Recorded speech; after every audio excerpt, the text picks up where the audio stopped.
भैया काहे के नाचे गए मन कि भगवान बड़ी फुर्सत से और तोहरा आगे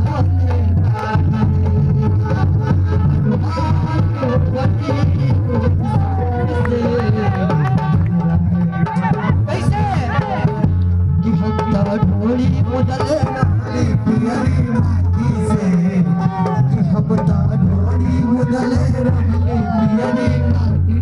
कैसे भाई कही हमरा कह तू कह पियवा काटी से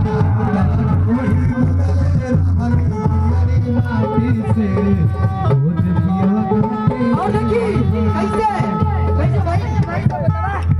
हो दतावे काटी से हो खोदा तावे काटी से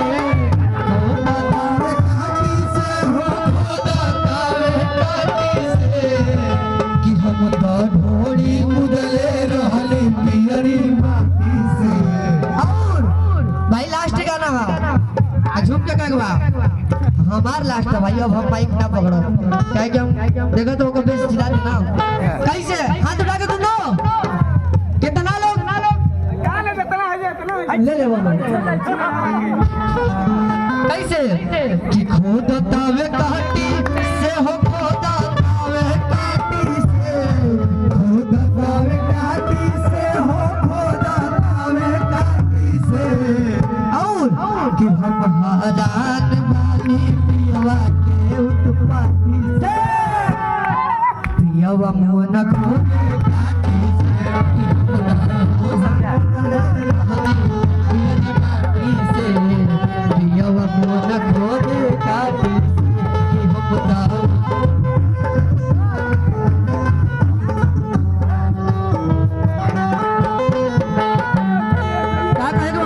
आजकल तो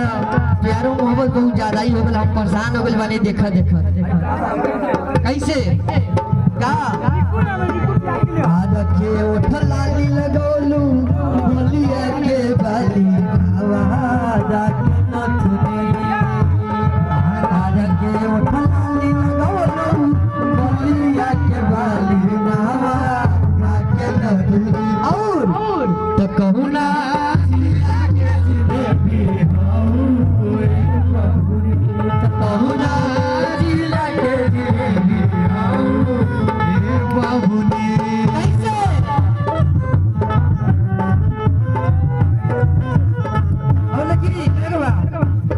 कैसे क्या कहूँगा बिक्कू बिक्कू भाई हमारा सब भाई होने जा कैसे कि जवन बात समझ की कैसे चलो तो भैया बेटा बेटा चलो कैसे जवन बात समझ की मैं क्या करी कि जवन बात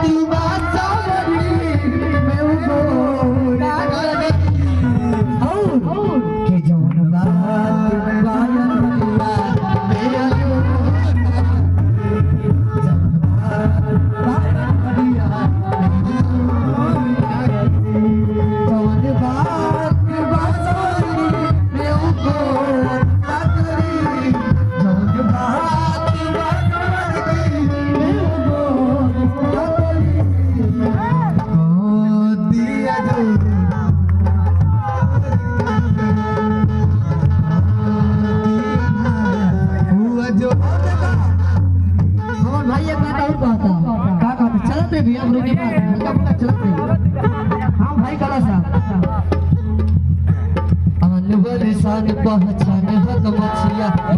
बिहार के हक मछिया पहचान हक मछिया और देखिए लड़कियां कह दिया देखने में भले तुमको गवार लगते देखने में भले तुमको गवार लगते और कैसे ऐसे ना कि तोरा का पता बाएगा मछिया से हम तोरा गदार लगते तोरा का पता बाएगा मछिया से हम तोरा गदार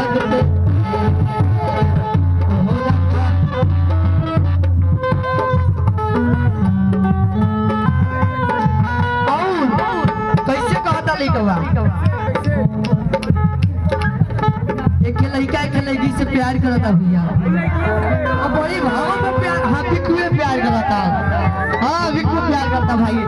प्यार कहीं खराब बात ना है, लेकिन निभावल बहुत बढ़िया बात है। कैसे आगल बगल भी नो देखिए ऐसे रहना। लड़किया कहा दिया, अरे लागे कि तोहरा की समत में फांसी लिखल बा। लड़का का कहता कि हमारा राशि में सोना बदमाशी लिखल बा, कि हमारा राशि में सोना बदमाशी लिखल बा।